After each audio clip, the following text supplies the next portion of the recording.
Christ Triumphant, October 4th, Daily Devotional by Ellen G. White. He is risen.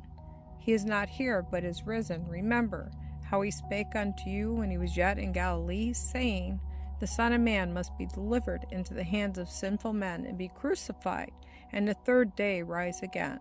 Luke chapter 24, verses 6 and 7.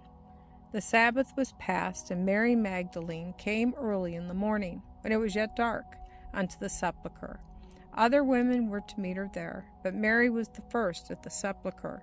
They had prepared the sweet spices to anoint the body of their Lord, and the women were greatly terrified, and buried their faces in the earth, for the sight of the angels was more than they could endure. The angels were compelled to hide their glory, yet more decidedly, before they could converse with the women. The women trembled with awe. The angels said, Fear not ye, for I know that ye seek Jesus, which was crucified. He is not here, for he is risen, as he said. Come, see the place where the Lord lay.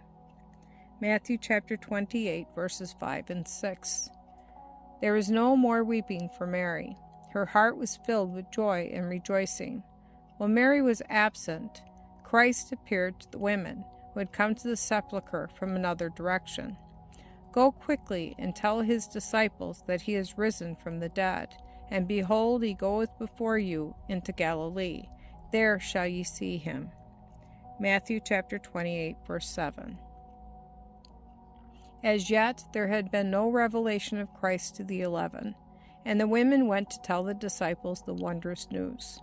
Thus Christ made an appointment for a public meeting with his followers in Galilee. Who was it that reminded the women who were seeking Christ in the tomb of what the Savior had said to them previously? It was Christ who had risen, as he had told them he would. In this connection, Mark gives a most precious statement that must not be overlooked. The angel said to the women, Go your way, tell his disciples and Peter that he goeth before you into Galilee. Mark chapter 16, verse 7. What a comforting message was thus given to the women to give to Peter. The last look Jesus had given Peter was after the disciples' thrice repeated denial. Peter was not forgotten by Christ, and this mention of his name signified to him that he was forgiven. The wonderful instruction that Christ had given his disciples was never to lose its force, but they had to be reminded of the lessons that Christ had repeatedly given them while he was yet with them.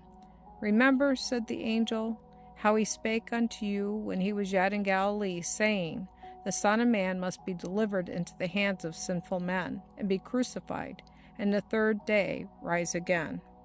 Luke chapter 24, verses 6 and 7.